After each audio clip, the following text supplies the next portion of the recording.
Greenville, South Carolina. I spent some time here. Not like spent time here, but I've lived here for a little while. Good to be back. I went with the vertical stripes tonight. They say it's slimming. They are wrong. Okay, they're wrong. I believe I've exceeded the girth to where my fashion choices are going to make a difference as whether I look fat or not. Okay, so anyway, I want to do a song for you. I ain't going to do all music now, but I'm just going to do a little something for you. Last time I was here, I told the folks about a masturbating incident I had in Walmart. And I wrote a song about it. I don't think the guitar's tuned, but I don't sing that good anyway, so it don't really matter much. Masturbating. Sick and tired of masturbating. I think it's aggravating when it's only you. What's a man supposed to do? I'm sick and tired of masturbating. You say I need to wear it in my car, even if I'm by myself and ain't going too far. Even if I'm walking all alone. They say I need to put the damn mask on. Masturbating. I don't know what you thought you heard. I said mask debating. Strapped behind my ears is irritating. If you don't want to get sick, the mask might do the trick. So put it on, but I'm tired of masturbating. Thank you very much. Woo! I had a masturbating incident at Walmart a couple weeks ago, and there's some new faces here. I'm going to tell you the condensed version of it. I'm going to get some gasoline right into Walmart, little Walmart, and then nobody's there. 7 o'clock in the morning, ain't a soul there. So I go up there with my money in my hand, and I say, 20 on pump 3. This gal sitting there with her arms folded, she goes, "You don't have a mask on." I said, you don't either. See? She said, "But I'm behind the glass." So I very politely said, "Bitch, I'm behind the glass too." See, you're over there, I'm over here, glass in the middle. See, we're the same, me and you, except for I got to go to work and you're already here. 20 on pump 3, sugar, I got to go. I ain't got time to masturbate with you. She goes, "You're not talking nasty to me, sir." That's just how people get, But I don't want to talk dirty to you, nothing like that. I don't do that kind of thing too often, but I want to talk about something I know something about. Fat comedians, what do we talk about? Food, right? Why do we talk about food? Because we know something about food. You know what I'm saying? For instance, if I got up here and I said, "Hey, fellas, I'm going to tell y'all how to get the finest girl in this bar to go home with you," y'all would say, "That son of a bitch don't know nothing about that." And you'd be right. Because if I did, me and Ashley, we'd be gone, okay? And somebody else be up here telling knock-knock jokes or something. But I don't know how to do that. But if I told y'all I had a good dirty rice recipe, you'd say, I bet that fat bastard does have a dirty rice recipe. That's what y'all say. So I grew up kind of poor. Now, I get sick of people saying, "Well, we grew up poor, but we didn't know it." Okay? Bullshit. Okay? If you didn't know it, you didn't grow up poor, okay? Because I grew up poor, and I was certain of it, okay? My baloney didn't have a first name, is what I'm trying to tell you, okay? In fact, my baloney wasn't even spelled the fancy way with the G. Who the hell puts a G in baloney? How you spell baloney? B-O-L-O-G-N-A, that don't spell baloney. When you're poor, your baloney spelled B-A-L-O-N-Y. Why? Because we was poor, okay? And that's just how it was. We eat meals like butter beans over cornbread, things like that. That was supper, see? We'd have black-eyed peas over cornbread. We'd have boiled okra over cornbread. Any of y'all like boiled okra? I can't see you. Y'all just don't understand. That good old slick, I ain't talking about fried okra neither. I'm talking about that slick, slimy, boiled okra. I eat so much boiled okra when I was a boy there, Sauce, I couldn't keep my socks up. they kept sliding down on me, that's just how the hell that worked. But we'd have everything over cornbread, even cornbread over cornbread sometimes. How many of y'all like cornbread, okay?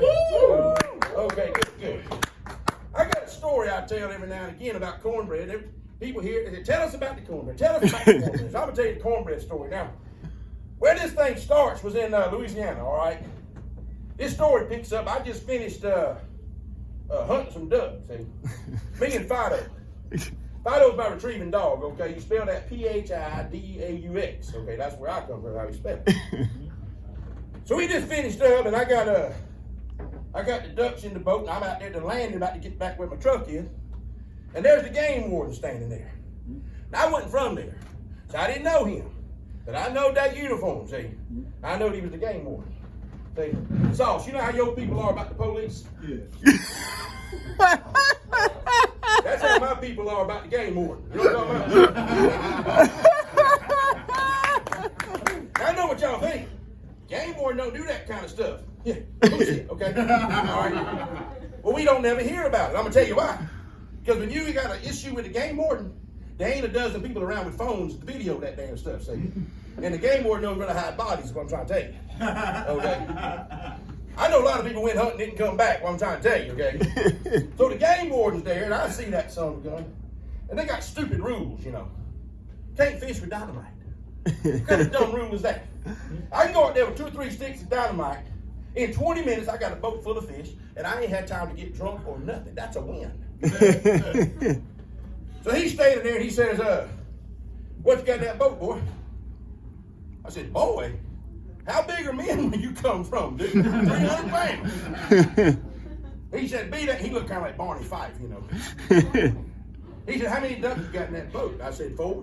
That's the limit. Uno, deux, trois, 4, right there. He said, you mind if I took a look at them ducks? I said, I don't give a damn. They don't care either, because they dead like hell, I bet you that. So he picks up that first duck. Ashley, let me tell you what he done. He pointed it north and stuck his nose dead in the south end of it and went like that. I said, man, what the hell are you doing? He said, I'm an expert. I know what I'm doing. And this is an Arkansas duck. He said, you got an Arkansas hunting license, son? Well, guess what? I did. So I give it to him. He ain't gonna sweat me. See? I come prepared. So he says, he picks up another duck. I said, well, surely he ain't gonna. He sniffs it, blows a couple of feathers out of his nose, and said, this is an Alabama duck. He said, you got an Alabama hunting license?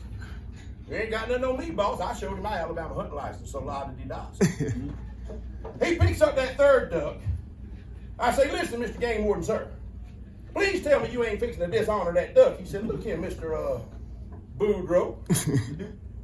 You shot the damn duck, okay? So I'm sure he ain't near concerned about what I'm about to do to him, all right? But that made pretty damn good sense, you know. So he sniffed that duck's ass, looked at me, said, Georgia duck. Well, you know what I did, Sauce? Quicker than a hiccup, boy. I had that Georgia hunting license out there. You ain't gonna sweat Boudreaux. He picked up that last duck, David. I didn't say a damn thing. Because I know how them game wardens are, and I want to go home.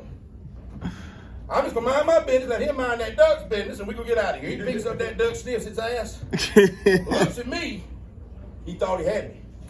This is a Maryland duck. He ain't had me, baby. I had my Maryland hunting license out of it. There you go, boss.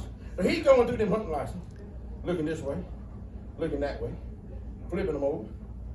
He said, Mr. Boudreaux, he said, you got hunting license from all over the damn place, Bo. He said, where the hell are you from? Well, I dropped my britches and bent over. I said, you the expert. Why don't you tell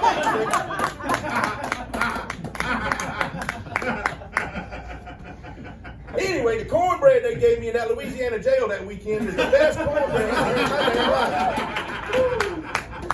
It had cayenne peppers chopped up in it. I mean, it was amazing. You know what I'm talking about? I told y'all about my buddy John Joe last week. John Joe, that's what we called him. I called him that. We all called him that. Hell, we called him that because that's what his mama named him, was John Joe, see. And she named him that because, you know, she won't name him after his daddy, you know. And she didn't know which one of them Williams boys was his daddy, but she knew it was either John or Joe, see. But my mama told me one time, she said, look here, Boudreaux, baby. She said, I ain't talking about her or nothing, but I know John Joe's mama back then, see. And truth be known, she could name that boy John, Joe, Phil, Bill, Ted, and another fellow named John. Truth be known about it. I'm just saying, that's the kind of woman she was, you know. But how about you fellas out there? Any of you fellas ever been in a situation where what you should have said was, I don't know, nothing.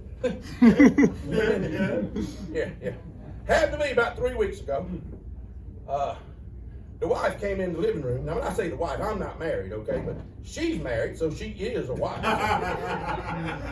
Don't judge me. There's more to the story than you know, okay? She comes in there and she says, hey, baby, the vacuum cleaner won't suck. Yeah. And see, I shouldn't have said nothing. But not me. I look at dead in the eye and say, frustrate me. Yeah, that's right. Everybody likes a piece of ass, nobody likes a smart ass. Now I got 2 things around the house won't suck, okay? Well, now, she come to me the other day playing with my beard. That's kind of like foreplay when you're my age, you know what I'm talking about? We don't do a lot of foreplay. We do kind of like forearm, you know, I just nudge her and say, you want it? You know? I mean, I'm over 50, that's just kind of how we do it. Around my house, I don't know how y'all do it, ain't none of my business. But she come in there playing with my beard. She said, you starting to look like Santa Claus, baby. I said, if I had 2 more hoes besides you, I'd be Santa Claus. You know who didn't think that was funny sauce? Mrs. Claus didn't think that was funny. I wrote a song about it. She said, you look like Santa Claus, don't you know? I said, if you're good, I'll let you be one of my hoes. Ho, ho, ho. She got mad as hell, that's for sure. Now I'm in the bathroom, locking the door, masturbating. This time I'm really talking about masturbating. I shouldn't have been so deprecating. I thought I was slick, but now she won't touch my dick. And I'm sick and tired of masturbating. I'm Yuncle Boudreaux. I'm like a fat kid playing dodgeball. I'm out. Woo! Welcome back to the stage, Mr. KLBT. Woo!